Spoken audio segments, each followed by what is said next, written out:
تحریک پاکستان کے دوران طلبہ کا کردار شروع سے ہی اہمیت کا حامل رہا ہے۔ قائد اعظم محمد علی جناح کی قیادت میں کئی مسلم اسٹوڈنٹ یونینز بھی مسلم لیگ کے شانہ بشانہ کام کرتی رہیں۔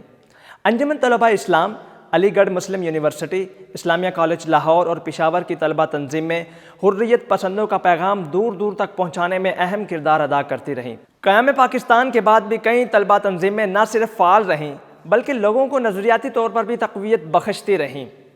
ان میں national student federation, professor student alliance, United student alliance جیسی بائیں بازو کی جماعتیں ملک میں جمہوریت، ترقی اور خوشحالی کے قیام کے لیے جدوجہد کرتی رہیں۔ وقت کا پہیہ گھومتا رہا، اس دوران طلبہ تنظیمیں بھی پورے جوش و جذبے اور قد کاٹ کے ساتھ آگے بڑھتی رہیں، مگر 9 فروری 1984 کو اس وقت کے فوجی حکمراں جنرل ضیاء الحق نے طلبہ تنظیموں پر مختلف وجوہات کی بنا پر مکمل پابندی کا اعلان کر دیا۔ اس سے پہلے 1983 میں طلبہ یونینز کے انتخابات منعقد ہوئے تھے۔ 1988 میں جنرل ضیاء الحق کا دور تو ختم ہو گیا، مگر طلبہ تنظیموں کا معاملہ مستقل طور پر پاکستان کی روایتی سیاست کا نشانہ بن گیا۔ جنرل ضیاء الحق کی آمریت کے بعد قائم ہونے والی تمام جمہوری حکومتیں اپنے منشور میں طلبہ تنظیموں کو بحال کرنا بھی شامل کرتی رہیں،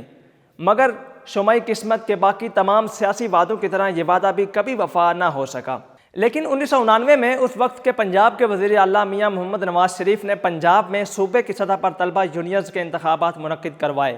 جس میں دائیں بازو کی جماعت اور جماعت اسلامی کی ذیلی تنظیم اسلامی جمعیت طلبہ نے بھرپور کامیابی حاصل کی، اور میاں محمد نواز شریف کی پارٹی کی حمایت یافتہ تنظیم مسلم اسٹوڈنٹ فیڈریشن زیادہ کامیابی حاصل نہ کر سکی۔ اسٹوڈنٹ پالیٹکس اس جدید دور میں انتہائی ضروری ہے۔ جب ان کے اوپر بین لگ گیا 1985 میں ضیاء کی رجیم کے دور، تو اس کا مقصد یہی تھا کہ جو ریولوشنری ریئلائزیشن ہے اسٹوڈنٹس کے درمیان وہ سپریس کیا جائے، کیونکہ اسٹوڈنٹس واحد طبقہ ہوتے ہیں جو کہ چیزوں کو سمجھتے ہیں، جو کہ پالیٹکس سے اویئر ہوتے ہیں، جو کہ معاشرے سے اویئر ہوتے ہیں، اور وہ معاشرے کی فلاح و بہبود کے لیے کچھ بھی کر سکتے ہیں۔ اب اگر پالیٹکس کے اوپر بین لگائے تو یہ جو ساری چیزیں تھی جو کہ ایک ریولوشنری مومنٹ اسٹوڈنٹ چلا سکتا ہے، ویلفیئر کر سکتا ہے سوسائٹی کے لیے، یہ ختم ہو گئی۔ اب اگر دوبارہ بحال ہو جائے تو ایک تو یہ ہوگا کہ ہماری جو ایک پولیٹیشین جو کہ پالیٹکس کرنا چاہتے ہیں ان کے لیے ضروری ہے کہ ان کا بیک گراؤنڈ تھوڑا سا ہو پالیٹکس، اور یہ اسٹوڈنٹ یونین ہے جو کہ اسٹوڈنٹ کو پالیٹکس پرووائڈ کرتے ہیں۔ ایک تو اس سے انسٹیٹیوشن پہ بہت امپیکٹ پڑے گا۔ اگر یہ بین اٹھایا جائے اسٹوڈنٹ سے تو ایک تو یہ ہوگا کہ اسٹوڈنٹس اپنا رائٹس اچھی طریقے سے مانگیں گے، وہ معاشرے کے لیے فلاح و بہبود کے لیے بھی کام کریں گے، اور اس کے ساتھ ساتھ ایک اچھی پولیٹیشین بھی بن سکتے ہیں، کیونکہ ہم چاہتے ہیں اور ہمارا جو ویژن ہے سارے انسٹیٹیوشن کا اور سارے پولیٹیشینس کا کہ آپ لوگ انجینئر بن جائے، آپ لوگ ڈاکٹرز بن جائے، آپ لوگ فلانا بن جائے، لیکن وہ ایک بھی یہ نہیں چاہتا کہ آپ پولیٹیشین بن جائے۔ کیونکہ جب ہم اسٹوڈنٹ پالیٹکس کرتے ہیں نا تو ایک اویئرنیس اور جو کہ ایک ہوتا ہے نالج آف تھنگس وہ ہم میں آتے ہیں، اور ہم چیزوں کو اچھی طریقے سے سمجھ سکتے ہیں ان لوگوں سے جو کہ الٹریٹ سیاستدان آتے ہیں۔ تو اس لیے وہ ہمیشہ چاہیں گے کہ بین کرے اس کو، لیکن ہم بین نہیں ہونے دیں گے۔ اسٹوڈنٹ پالیٹکس جو ہے یا اسٹوڈنٹ یونین ہے وہ بحال ہونے چاہیے، کیونکہ جس طرح کے مسائل ہمارے اسٹوڈنٹ ڈفرینٹ انسٹیٹیوشنز میں فیس کر رہے ہوتے ہیں، چاہے وہ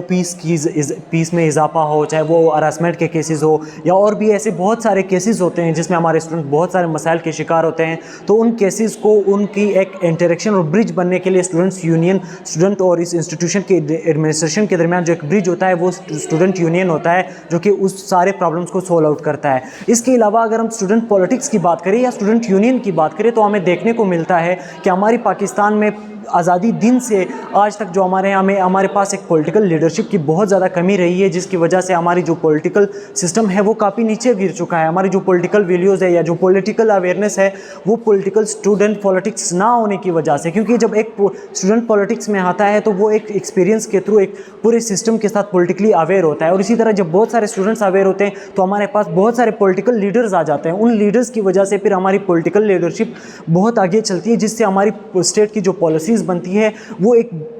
طلبہ تنظیموں کے آنے سے جو ہے نا ہمارے معاشرے میں ایک جو گیپ پیدا ہو گیا میچور سیاستدانوں کی کمی کا، وہ پورا ہو جائے گا۔ اگر یہ گیپ ختم کرنا ہے تو ہمیں طلبہ تنظیموں کو بحال کرنا ہوگا. اس سے اچھے سیاستدان بھی آئیں گے, اچھے صحافی بھی پیدا ہوں گے, اور انہی کی وجہ سے معاشرے میں بہتری آئے گی. جو ہمارے معاشرے میں ایک لوگوں کے مائنڈ میں ایک جو امپیکٹ پیدا ہو گیا کہ طلبہ تنظیمیں لڑائی جھگڑے میں ہیں اور دیگر نیگیٹو ایکٹیویٹیز میں ہیں, ایسا بالکل نہیں ہے. یہی طلبہ تنظیمیں ہمارے مسائل کا حل تلاش کرتے ہیں. آج کل جو اسٹوڈنٹ پولیٹکس اور ہماری سوسائٹی میں جو طلبہ یونین کے حوالے سے جو ایک کیوٹک سچویشن اور ایک کیوٹک سینیریو جو ہے وہ ڈیولپ ہو گیا ہے, تو اس کے حوالے سے میں صرف ایک بات کہوں گا کہ ہم اسٹوڈنٹس کو جو کہ وہ ہسٹری پڑھ رہے ہیں, وہ پولیٹیکل سائنس کا اسٹوڈنٹ ہے, اس کو آپ ہسٹری اور پولیٹکس سے کیسے دور کر سکتے ہیں. پھر ہماری سوسائٹی میں ایک یہ بات آتی ہے کہ ہمیں کوئی لیڈر نہیں ملتا جو ہمیں آگے جا کے انٹرنیشنلی یا نیشنلی کسی بھی پلیٹ فارم میں ہمیں ریپرزینٹ کرے. تو جب آپ ایک ایسے اسٹوڈنٹ کو پولیٹکس سے دور کر رہے ہو اور پھر یہ بھی ہم کہتے ہیں کہ ہمیں کوئی ایسا لیڈر بھی نہیں ملا, پھر اسی اسٹوڈنٹ پولیٹکس کو ہم ملاتے ہیں پولیٹیکل جو ہماری پارٹیز ہیں اس کے ساتھ, تو یہ بالکل ایک مسکنسیپشن ہے. اسٹوڈنٹ جو پولیٹکس ہے اور اسٹوڈنٹ جو آرگنائزیشن ہے وہ ایک اسٹوڈنٹ کی ایک اسٹوڈنٹس کا ایک ریپرزنٹیشن ہے جو کہ اسٹوڈنٹ کو ہر پلیٹ فارم پہ ریپرزینٹ کرتے ہیں. بار بار وعدوں کے باوجود آج بھی پاکستان میں طلبہ تنظیمیں غیر قانونی ہیں, جس کی وجہ سے آئین پاکستان کے آرٹیکل نمبر 16 کی صریحاً خلاف ورزی کی جا رہی ہے, اور اس طرح طلبہ کی ایک بڑی تعداد کو نمائندگی کے بنیادی اور آئینی حق سے محروم کر دیا گیا ہے. پابندی سے پہلے بہت سے طلبہ یونینسٹ تھے جو آنے والے وقتوں میں ملکی سیاسی افق پر نمایاں چہرے بنے, جن میں آج کے دور کے قومی اسمبلی کے اسپیکر اسد قیصر, سابق وفاقی وزیر داخلہ احسن اقبال, موجودہ وزیر انفارمیشن ٹیکنالوجی سید امین الحق, سابق چیئرمین سینٹ رضا ربانی اور جماعت اسلامی کے امیر سراج الحق شامل ہیں. ماضی میں کئی سیاسی جماعتیں طلبہ یونینز کو اپنے مفادات کے لیے بھی استعمال کرتی رہیں, جس کی وجہ سے طلبہ تنظیمیں ہمیشہ تنقید کی زد میں رہیں. کچھ حلقوں کا یہ دعویٰ بھی ہے کہ طلبہ تنظیمیں یونیورسٹی انتظامیہ کو یرغمال بنا کر اپنے مطالبات بزور بازو منواتی رہیں, جس کی وجہ سے طلبہ تنظیمیں مختلف حلقوں میں ہمیشہ متنازع حیثیت کے حامل رہیں. یونیورسٹی کیمپس میں تشدد, عدم برداشت اور انتہا پسندی پاکستان میں کوئی نئی بات نہیں. اس رجحان کی دہائیوں پرانی تاریخ ہے, لہذا ماضی میں تعلیمی اداروں میں تشدد کے واقعات سے یکسر انکار نہیں کیا جا سکتا. لیکن طلبہ تنظیموں پر مکمل پابندی اصل مسئلے سے زیادہ شاید صاحب اقتدار لوگوں کے زیادہ مفاد میں ہے. طلبہ یونینز پر مکمل پابندی عائد کرنے سے ملک میں سیاستدانوں کی ایک مستقل نرسری بند ہو گئی, جس سے ملک میں موروثی سیاست نے جنم لیا, جس کی وجہ سے معاشرے میں اقربا پروری اور اخلاق باختگی نے اپنی جڑیں پھیلانا شروع کر دی. کیا طلبہ تنظیمیں بحال ہونی چاہیے یا نہیں؟ اس سوال کا جواب ہم اپنے ناظرین پر چھوڑتے ہیں تاکہ پاکستانی معاشرے کو سامنے رکھتے ہوئے وہ کسی حتمی نتیجے پر پہنچ سکیں.